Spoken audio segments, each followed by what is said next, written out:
Terima kasih Dr. Hafid Nasif yang sudah menyampaikan prestasinya dengan sangat jelas, ringkas, dan waktunya juga sesuai dengan yang memang disarankan oleh panitia. Jadi ini luar biasa. Terima kasih atas paparannya. Kita melangkah ke tanya jawab. Namun sebelum ke tanya jawab, saya ingin meng-highlight beberapa hal. Bahwasanya Indonesia tadi disampaikan punya potensi geotermal 23,7, ya ini data yang terakhir, gigawatt. Dan saat ini kita sudah berhasil mengembangkan 2130,7 megawatt. Dan termasuk nomor 2 dunia ya, install capacity. Saya kira ini satu hal yang patut kita syukuri, bahwasanya di tengah-tengah berbagai macam kesulitan, struggle dan sebagainya untuk bisa mengembangkan geothermal ini, tentu dengan berbagai dukungan dari seluruh stakeholder geothermal di Indonesia dan dunia internasional, kita sudah berhasil sampai kepada ranking yang kedua di dalam install capacity. Ini patut kita syukuri. Sudah barang tentu resources ini sangat perlu dikembangkan ke depan dengan pengembangan yang rapi, dengan pengembangan yang proper dan seterusnya, dengan tingkat risiko yang rendah dan tingkat keekonomian yang menarik. Ini satu harapan yang luar biasa tadi yang disampaikan oleh Pak Hafid. Nah, terkait dengan government drilling ini, memang ini langkah maju, langkah yang strategik yang diinisiasi oleh pemerintah. Saya kira ini program yang patut kita berikan dukungan. Sudah barang tentu kita ingin agar program ini bisa dilaksanakan dengan berhasil di beberapa tahun ke depan, karena di sini kalau saya tangkap tadi 2021 sampai 2023 ada 20 WKP dan total kurang lebih ya 683 megawatt. Dan ini luar biasa ya. Ini selain MPTKE juga dukungan utama juga dari Badan Geologi. Selain itu juga ada government drilling yang dilakukan untuk 2 PKP yang lain dengan dukungan Kementerian Keuangan dan didelegasikan kepada PT SMI sebesar 60 megawatt. Ini pun juga mudah-mudahan bisa berhasil pula. Dan untuk awalan ya tahun 2021 ini tadi saya mendengar bahwasanya ada 3 prospek yang akan dikembangkan, Cisolok, Cisukarame di Jawa Barat ya. Kemudian Nage ini di Nusa Tenggara Timur dan Bituang di Sulawesi Selatan ya. Bagian utara ya, Bituang ini menarik. Mudah-mudahan ini berhasil, dan harapan dari pemerintah dalam ini tadi disampaikan oleh Pak Hafid adalah bagaimana ini bisa mereduce risiko ya, mengurangi risiko. Kemudian meningkatkan daya tarik keekonomian. Saya kira ini satu harapan yang luar biasa yang yang digagas pemerintah dan saat ini sedang dicoba untuk diimplementasikan. Mudah-mudahan program ini bisa berhasil ke depan. Ada beberapa pertanyaan Dr. Hafid ini yang sudah masuk ke catatan kami. Mohon izin untuk memulai. Ini pertanyaan-pertanyaannya menarik. Yang pertama ini dari Pak Ifnaldi Sikumbang ya. Kebijakan konversi ya dari PLTD diesel kemudian menjadi PLT EBT ya, khususnya geothermal. Ini kan saat ini menjadi kebijakan pemerintah ya, di mana nanti kedepannya adalah pengembangan khususnya yang small scale power plant ya, kurang dari 10 megawatt. Nah, khususnya ini di Indonesia Timur ya. Jadi bagaimana penggantian konversi PLTD dan ke arah geothermal khususnya ya. Namun di 2021 sampai 2023 pemerintah juga sedang fokus ke government drilling. Pertanyaannya adalah bagaimana dengan tender-tender WKP reguler ya, khususnya tadi ya konversi ini dari PLTD ke geothermal khususnya ya. Bagaimana ini apakah ada tender WKP reguler atau mungkin PSPE baru gitu ya, mengingat masih banyak WKP yang open gitu ya. Apakah ini dilaksanakan paralel dengan government drilling ataukah pasca nanti setelah 2023 itu? Apakah pertanyaan saya ini bisa ditangkap Pak Hafid? Ini agak terputus-putus yang saya dengar. Oke, baik. Clear, Pak. Baik, clear. Oke, terima kasih. Kurang lebih itu Pak Hafid yang disampaikan oleh Pak Ifnaldi. Monggo Pak. Ya, makasih Pak Dr. Dinis Daud. Jadi tadi ada beberapa pertanyaan luar biasa ini Pak Ifnaldi. Makasih pertanyaannya, sangat menarik. Jadi memang kalau melihat apa yang sedang dilakukan oleh pemerintah sekarang, ini suatu hal yang kalau bisa diambil langkah strategisnya, kalau dilihat kita semua tahu dari sebelumnya kita tahu masalah risiko upstream ini upstream risk ini, tapi langkah ini diambil sesuatu yang sangat strategis ya, betul yang disampaikan tadi kita diskusikan sebagai Pak Yunis Daud. Nah, tentu ada dampak dari sini. Ada sesuatu yang hal kita harus bisa elaborasi bagaimana kita bisa melakukan program ini dengan baik. Karena apa? Karena tadi ketika kita bisa melakukan mendeliver nanti harga listrik kepada yang ditawarkan kepada badan usaha yang akan mengembangkan, itu dalam artian sudah mencakup dengan harga listrik dengan kondisi yang eksplorasinya dilakukan oleh pemerintah. Oleh karena itu, memang dengan adanya program ini, itu yang sebelumnya kita melakukan penawaran wilayah, baik itu wilayah kerja atau kita menawarkan wilayah penugasan survei penduluan dan eksplorasi, itu memang untuk sementara ditahan dulu, Pak. Jadi nanti kita akan fokus bagaimana kita menyelesaikan program ini, dan tentunya ini adalah kelihatannya memang agak sedikit menahan, kelihatan sedikit mundur, tapi ada suatu hal yang kita harapkan ada akselerasi di depan. Ketika kita tadi bisa melakukan, telah bisa mendeliver suatu wilayah, setelah dilakukan ada 3 sumur eksplorasi di wilayah tersebut. Oleh karena itu, kita sudah mengeksersis bagaimana program ini bisa berjalan dengan baik insya Allah, dan apa yang akan menjadi target kita, mudah-mudahan di tahun 2023 kita sudah ada hasilnya untuk menyelesaikan 2-3 wilayah sehingga kita bisa tawarkan kepada badan usaha untuk tadi menjadi mendapatkan izin panas buminya, kemudian bisa langsung melakukan sumur pengembangan ataupun nanti mempercepat proses operasi produksinya sendiri. Nah, mudah-mudahan itu bisa menjadi gambaran bagaimana apa yang kebijakan atau quick win yang menjadi program ini bisa menjadi latar belakang ketika kita tadi ingin melakukan yang lebih baik dari sisi memberikan tadi attractiveness yang lain ketika tadi wilayah ditawarkan kepada badan usaha, dan tentunya kita punya capping harga yang lebih kompetitif. Karena kita sekali lagi tidak bisa menampilkan bahwa kita harus melek dengan competitiveness. Kita harus melek dengan bagaimana kita memberikan harga yang lebih kompetitif dibandingkan dengan energi primer yang lain yang sekali lagi kita punya banyak sumber energi primer. Sekarang bagaimana kita konversi PLTD? PLTD memang Indonesia ini banyak. Indonesia ini punya sistem yang ratusan, sistem ketenaga listrikan. Jadi memang PLTD di beberapa daerah isolated itu masih ada PLTD-nya. Nah, hanya saja di situ kita bisa lihat apakah di lokasi yang ada PLTD ada panas buminya. Untuk lokasi yang ada panas buminya kita akan memang fokuskan untuk melakukan pengembangan di sana. Memang ada beberapa wilayah yang sudah dilakukan pengembangan ataupun PSPE yang di sana lokasinya masih disuplai listriknya dari PLTD. Itu juga kita sudah menjadi perencanaan kita di dalam bersama dengan PT PLN di dalam RUPTL.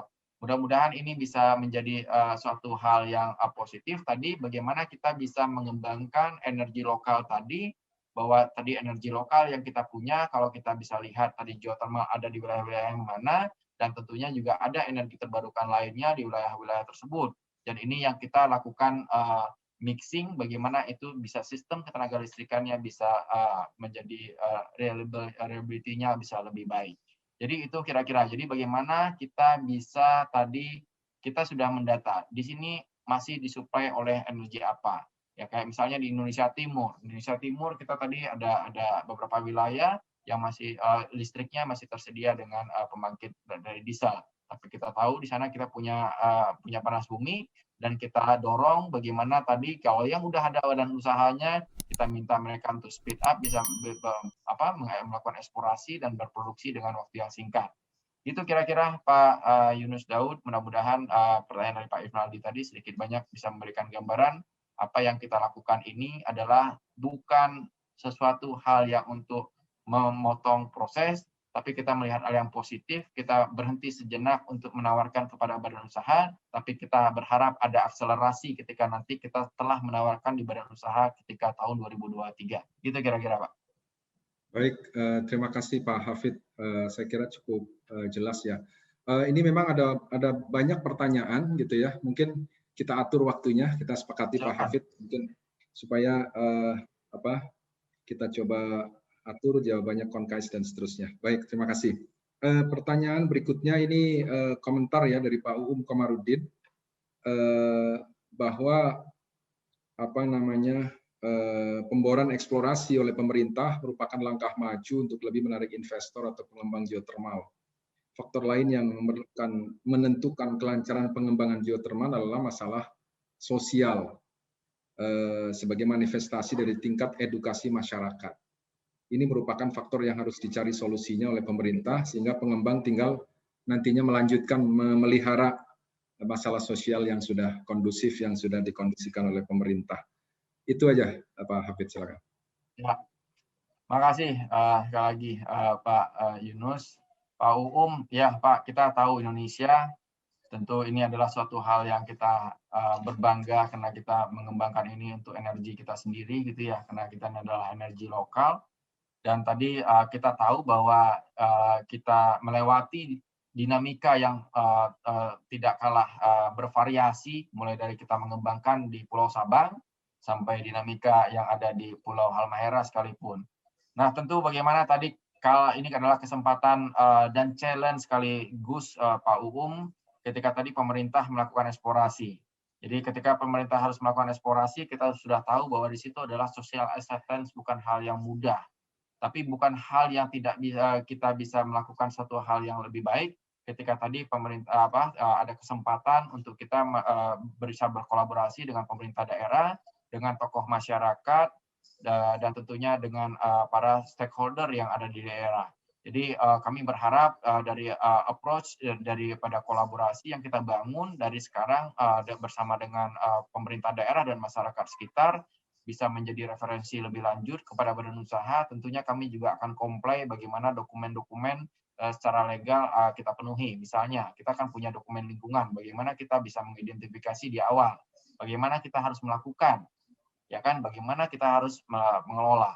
Jadi itu yang kita juga akan comply dan dalam memasuki ke masyarakat untuk memberikan sosialisasi dan segala macam. Mudah-mudahan ini akan memberi sesuatu hal yang positif dan kami juga didukung oleh para pengalaman atau praktisi yang untuk menyampaikan pengalaman-pengalamannya langsung, dan kami juga sama menggunakan approach juga bagaimana kami mengajak tokoh masyarakat, pemerintah daerah, alim ulama, tokoh adat dan segala macam untuk melihat lokasi pengembangan panas bumi. Majority ada di Pulau Jawa dan di Provinsi Jawa Barat. Kami lakukan itu, kami ajak mereka benchmarking, studi banding untuk melihat kondisi di lapangan. Kalau kita hanya berbicara seperti ini, mungkin bisa masih samar-samar, tapi kalau sudah langsung biarkan gambar atau biarkan kondisi yang berbicara. Gitu kira-kira Pak Yunus. Baik, terima kasih Pak Hafid. Terima kasih Pak Uum ya, Pak Ifnaldi tadi. Ini ada pertanyaan, saya elaborasi dari beberapa pertanyaan dari perguruan tinggi Pak Hafid. Jadi pertanyaannya mirip-mirip ini dari Pak Thomas ini. Kalau dosen Pak, kalau mahasiswa Mas ya, mohon maaf nih saya nggak tahu persis. Pak atau Mas Hendra Hidayat Akbar, Pak Andriva ya dari Unpad, Pak Thomas Rizky Akbar, kemudian ini saya kenal sekali Ibu Kris Budiastuti ya dari Trisakti. Ini pertanyaannya hampir sama ya, apakah program government drilling ini juga melibatkan perguruan tinggi gitu. Ya pelibatannya seperti apa gitu. Kurang lebih itu Pak Hafid ya. Ya. Monggo. Terima kasih Bapak Ibu sekalian. Ini rekapan dari pertanyaan. Dan tentunya tadi kita melakukan ini adalah sesuatu kami memaklumi bahwa yang kami lakukan ini adalah sesuatu yang besar dan berisiko tinggi. Jadi bagaimana kita dalam rangka tadi sudah melihat atau melakukan evaluasi bagaimana kita bisa menurunkan risiko itu. Salah satunya adalah kita lebih banyak atau bisa mendapatkan masukan daripada pengalaman-pengalaman baik itu daripada lapangan yang sudah beroperasi yang sudah ataupun dari praktisi-praktisi atau akademisi yang ada. Baik itu tadi Indonesia bukan hal yang baru. Sekali lagi, Indonesia bukan hal yang baru. Kita ini adalah satu lagi kalau boleh ngasih challenge buat kita semua, ini adalah momentum kita untuk bisa betul-betul membuktikan dengan kita berkolaborasi ini bukan hanya tugas pemerintah, tapi bagaimana semua pihak bisa bersama-sama untuk memberikan buktinya bahwa Indonesia bukan hal yang baru untuk di geothermal. Ya, sekali lagi, tadi bagaimana kontribusi daripada akademisi dan semacam, banyak step yang nanti ada kita lakukan, ada tim asistensi yang kita siapkan, bagaimana tim asistensi itu akan bekerja untuk melakukan peer review dari apa aktivitas dari setiap aktivitas atau tadi ruang lingkup kegiatan sesuai dengan topiknya. Kita sudah atur itu, mudah-mudahan kita bisa mulai bersama di tahun 2021 ini. Kemarin luar biasa, alhamdulillah dengan kita menyusun suatu awal governance. Tadi kita berbicara tentang akuntabilitas dan segala macam, output, outcome, semua parameter. Kita juga tidak lepas dari masukan-masukan daripada praktisi dan akademisi. Tentu juga ini ada ruang-ruangnya yang bisa kita siapkan kapan kita harus bertemu bersama-sama dengan forum yang lebih banyak dan ruang lingkup yang lebih besar. Tentu kami akan bekerja dengan staging dan ini bagaimana tadi bisa lebih fokus sehingga tadi hasilnya bisa terukur. Gitu kira-kira Pak. Baik, terima kasih Pak Hafid. Ini ada pertanyaan juga dari overseas ya, ini dari Jepang ya, dari Masahiko Kaneko-san ya. This is not ini pencet sebentar. Okay, this is not directly related to the governmental drilling program, but I want to ask whether the government have a plan to issue a ministerial regulation of geothermal energy purchase price that will take place of MR, yeah, Ministerial Regulation number 50, year to 2017 in the near future. Silakan Pak. Ya, makasih Pak Yunus Daud. Tentu this is very interesting that what we are doing now, what the strategic program that our minister offer. Of course, this is how we can reduce the risk and then we can offer the attractive tariff. So in order to that, but we evaluate the tariff and then we match how much risk we can reduce and then what tariff we can deliver to the business. So we hope at the time the regulation will be issued and then we look forward the response of the business, I think. Ya mungkin itu Pak Yunus secara singkat karena ini adalah sesuatu goal besar bagaimana the target or the background of this program, of course, how we can reduce the risk because the risk related to the tariff.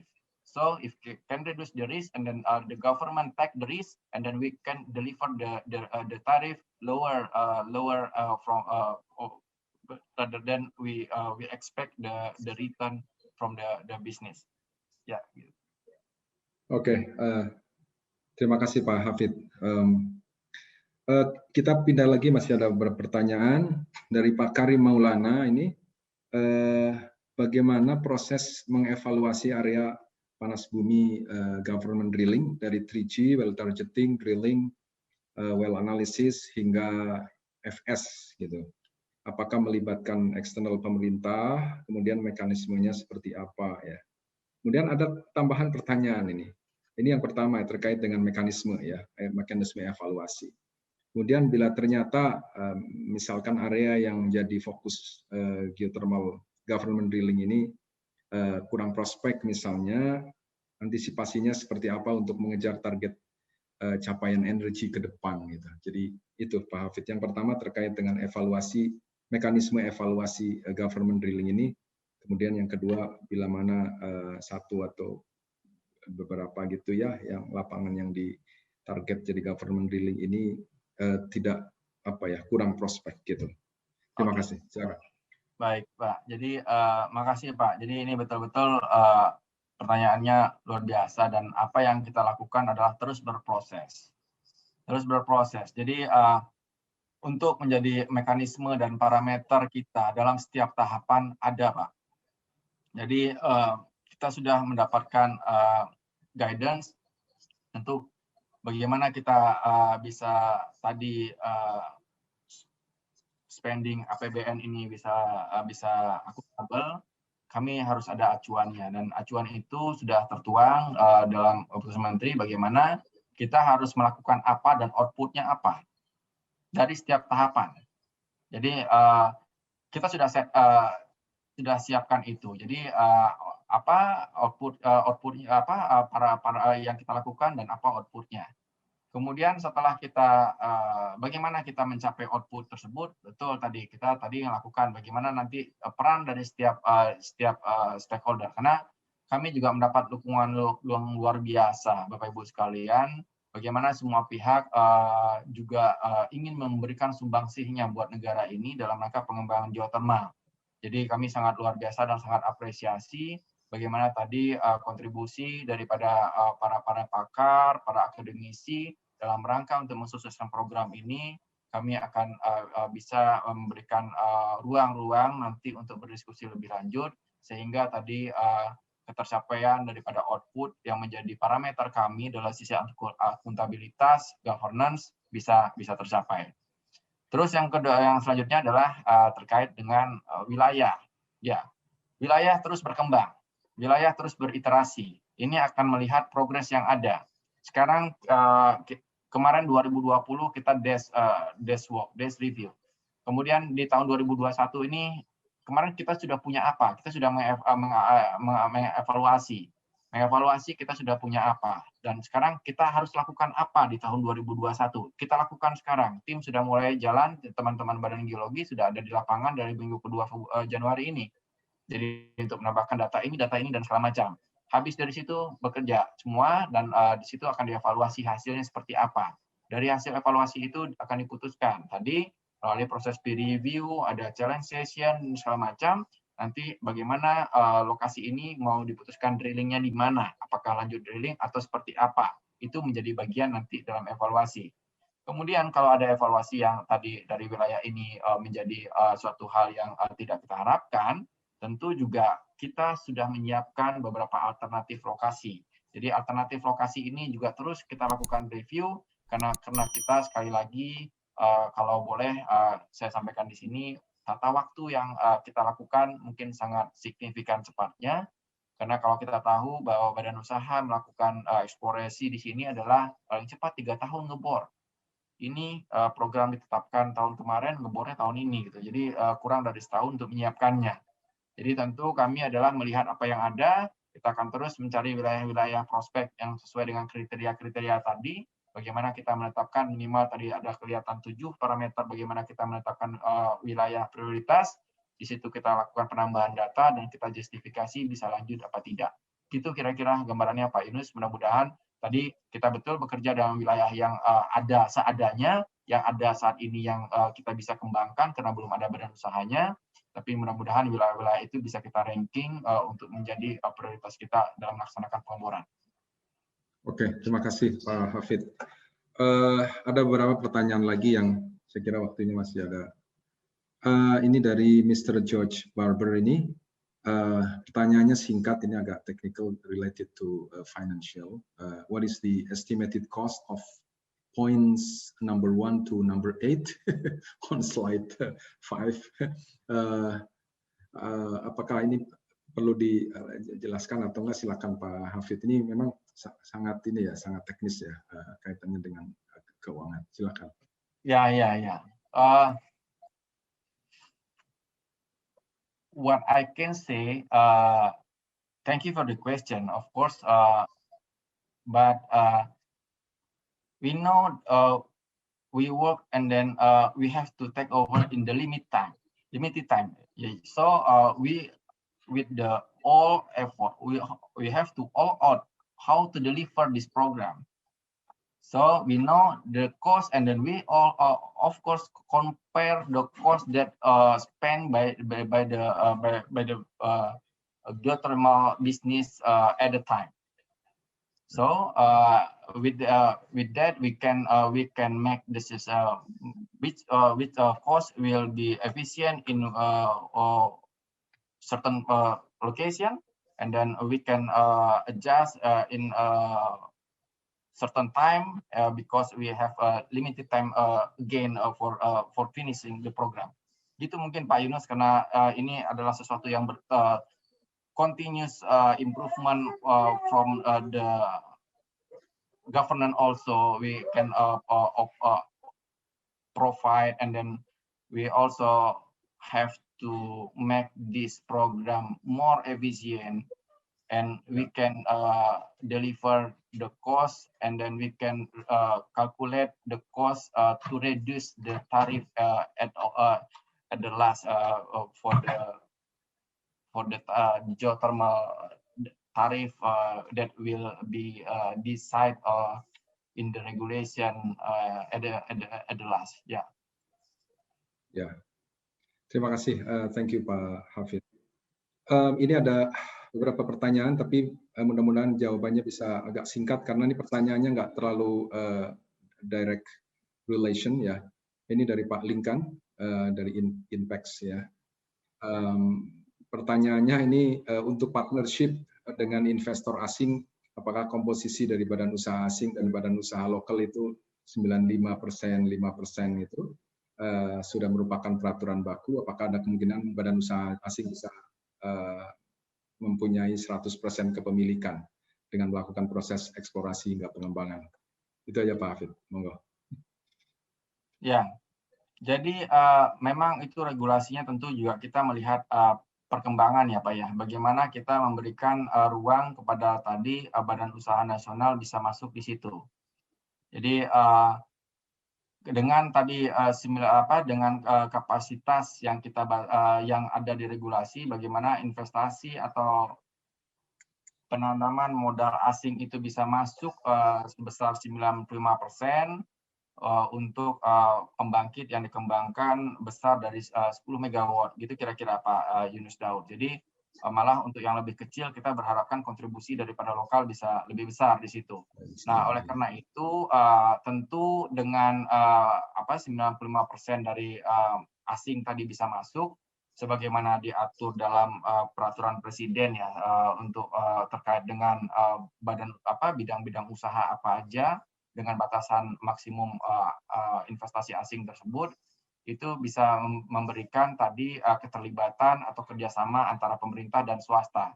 Jadi lebih kepada bagaimana ini bisa dielaborasi dari sisi positif, investasi masuk, kita juga bisa berkembang. Gitu kira-kira Pak Yunus Daud. Jadi ada pola atau kerjasama pemerintah dan swasta juga untuk tadi mengelaborasi dari 95% tadi.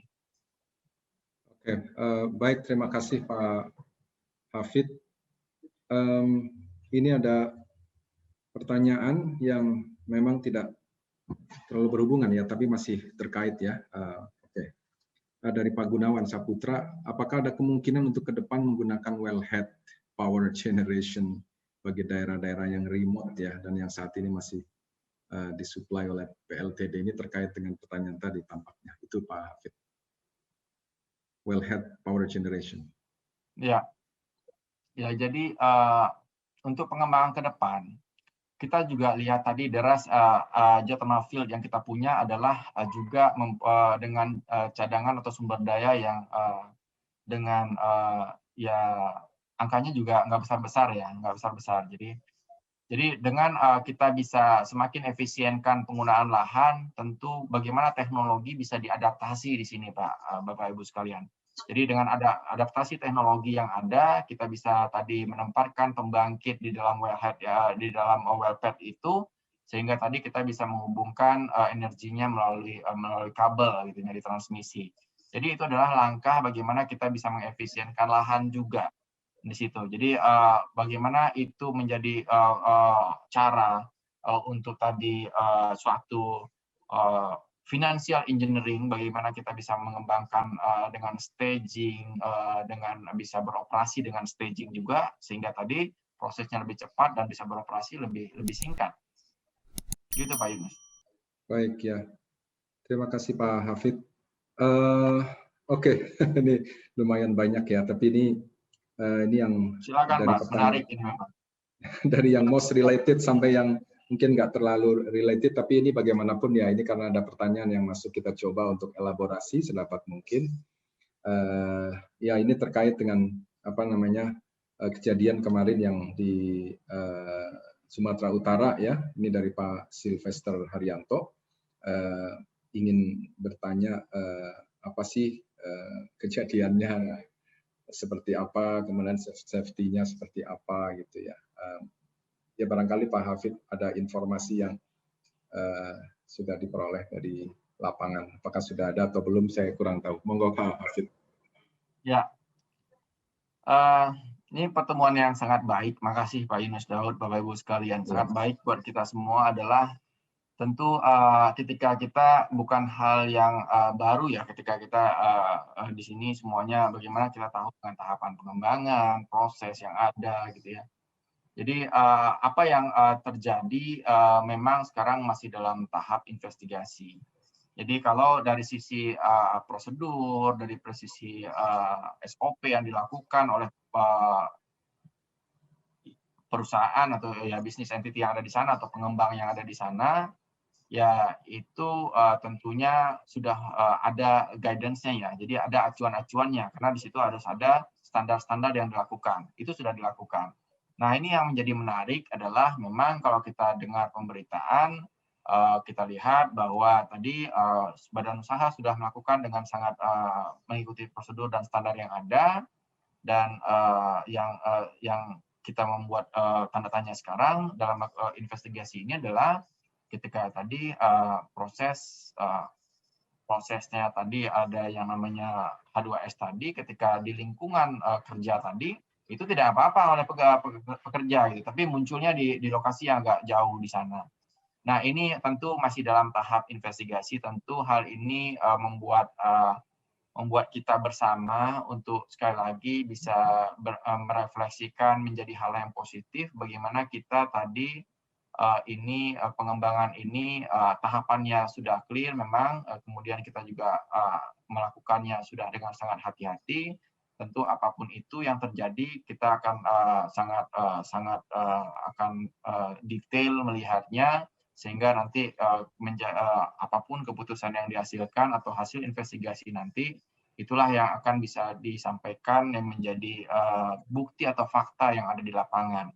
Jadi saya tidak mengelaborasi banyak sebab utamanya dan segala macam, tapi mudah-mudahan dengan kesempatan yang baik ini kita bisa melihat bagaimana pengembangan geothermal ini tetap harus lanjut. Kita juga memberikan kontribusi positif. Tadi sekali lagi bukan hal yang baru. Jadi panas bumi di Indonesia ini bukan hal yang baru, di dunia juga bukan hal yang baru. Jadi mudah-mudahan tadi semua hal teknis yang dilakukan atau yang terjadi, kita bisa cari penyebabnya apa nanti melalui proses investigasi nanti, mudah-mudahan akan menjadi clear ketika itu sudah terungkap. Gitu kira-kira. Terima kasih Pak Hafid. Terakhir ya Pak Hafid ya, nih ada satu pertanyaan dari mahasiswa ya, tapi memang not related to apa namanya government drilling ya, tapi ini tidak apa terkait dengan ini pertanyaannya adalah terima kasih ini paparannya. Apakah sebelumnya Bapak pernah atau mengetahui tentang pemanfaatan geothermal untuk precursor gempa bumi? Nah, ini geofisik sebetulnya. Nanti saya coba ini jawab. Karena kebetulan saya sedang proses penyusunan skripsi dengan tema tersebut di mata air panas Cisolok gitu ya. Jadi mungkin saya bisa mohon izin Pak Hafid untuk mengelaborasi ini. Jadi ya, jadi gempa mikro itu di geothermal ada ya, bisa diamati dengan apa namanya magnitude ya kecil ya, kurang dari 3 skala Richter, dan ini bisa bisa diamati, bisa dipasang sensor dan sebagainya gitu. Tetapi kalau precursor saya kira ini satu hal yang sampai hari ini pun juga precursor gempa satu hal yang masih challenging. Untuk geothermal ini kan gempa-gempa kecil ya. Tapi kalau yang precursor gempa yang besar pun juga ini pun juga masih dalam tahap riset. Jadi saya kira topik ini masih terbuka untuk diteliti dan seterusnya. Mungkin ingin lebih detail bisa nanti menghubungi saya atau kawan-kawan yang terkait dengan bidang ini. Terima kasih. Saya kira itu Pak Hafid. Terima kasih banyak atas paparannya, kemudian kesabarannya menjawab banyak pertanyaan gitu ya. Saya terakhir apa namanya ini kelihatan nggak ya? Wah ini agak susah ya.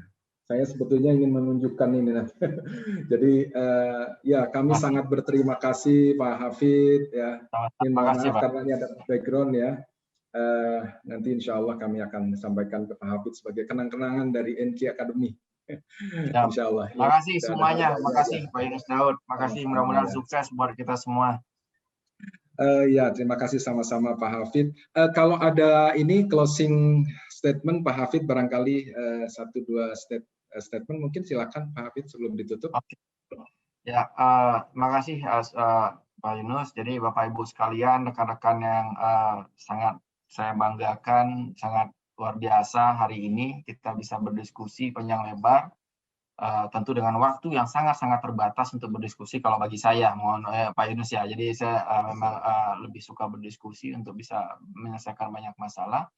Tapi mudah-mudahan kesempatan yang baik ini ya kita tidak berhenti di sini, dan tentu terkait dengan pokok atau menjadi topik kita hari ini adalah tadi balik lagi bagaimana pengeboran eksplorasi yang menjadi suatu hal strategis yang diputuskan pemerintah. Ini adalah suatu langkah yang kami sendiri melihatnya aktivitasnya mungkin bukan suatu hal yang baru, tapi decision-nya yang luar biasa. Jadi mudah-mudahan tadi ini akan bisa berjalan dengan sangat cermat, tadi dengan dukungan semua, bagaimana akademisi, praktisi berkolaborasi, dukungan itu luar biasa yang kami dapatkan dari badan usaha.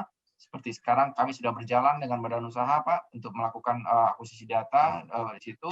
Inilah cara-cara kolaborasi yang kita kembangkan sehingga dengan timetable yang sangat ketat kita bisa menyelesaikan target-target tadi, tentunya dengan output dan akuntabilitas yang terukur sehingga tadi hasilnya bisa mencapai goal tadi.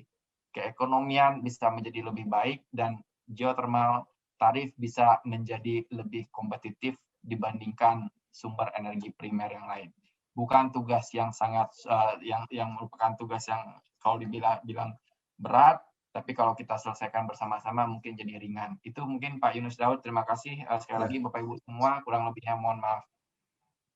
Terima kasih Pak Dr. Hafid. Ini satu momen yang luar biasa. Pak Hafid sudah atas nama Ibu Direktur sudah menyampaikan presentasinya, menjawab pertanyaan-pertanyaan dengan singkat, dengan lugas, dengan lengkap. Saya kira mudah-mudahan NK Academy webinar ini bisa memberikan manfaat kepada audiens, kepada seluruh partisipan dan seluruh bangsa Indonesia, khususnya yang berkenaan dengan pengembangan geothermal. Jadi luar biasa Pak Hafid hari ini ya kita sama-sama berikan dukungan ya kepada pemerintah dan seluruh stakeholder yang terlibat di dalam government drilling ini. Mudah-mudahan tujuannya tercapai karena tujuannya sangat luar biasa ya. Bagaimana untuk mengakselerate geothermal development, mereduce risk dan meningkatkan tingkat keekonomian yang baik ke depan. Mudah-mudahan semuanya berjalan dengan baik, Pak Hafid. Kami doakan. Terima kasih kepada seluruh audiens yang sudah hadir pada webinar yang kelima ini. Cukup banyak, tidak bisa saya sebutkan satu persatu. Terima kasih juga kepada tadi yang ikut partisipasi dalam menyampaikan pertanyaan-pertanyaan. Saya kira NQ Academy webinar ini bukan akhir dari diskusi ini. Saya kira masih terbuka lagi diskusi-diskusi yang lebih lanjut, baik terkait dengan government drilling maupun dengan topik-topik yang lain. Kita mempersiapkan topik-topik strategik ke depan. Mudah-mudahan ini bisa menjadi satu inspirasi. Ya, kalaulah tidak diberikan jawaban yang teknis, karena memang NQ Academy webinar memang tidak dimaksudkan untuk memberikan jawaban-jawaban teknis, tapi ini mudah-mudahan secara strategis kita bisa mendapatkan poin-poinnya. Ke depan kita pun juga akan launch topik-topik yang strategis yang lain. Nanti terkait dengan technical ya di NQ Academy pun juga akan menyelenggarakan short course training dan sebagainya, sehingga diskusi-diskusi yang lebih detail, lebih technical insya Allah juga akan bisa diselenggarakan. Sekali lagi terima kasih Pak Dr. Hafid Nazif. Salam buat Ibu Ida Nuriyatin, Bu Direktur. Mudah-mudahan kita selalu sehat walafiat. Pak Hafid, Bu Ida, dan seluruh partisipan pada hari ini. Terima kasih juga kepada seluruh panitia ya atas effortnya pada siang hari ini. Mudah-mudahan effort ini bisa memberikan manfaat untuk bangsa kita.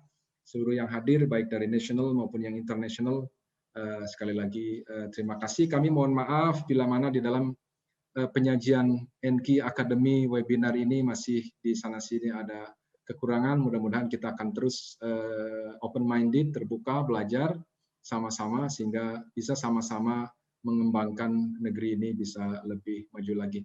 Sekali lagi, Pak Hafid, terima kasih. Terima kasih. Sampai ketemu lagi insya Allah. Ya, terima kasih. Pada seluruh audiens, Assalamualaikum warahmatullahi wabarakatuh. Selamat sore.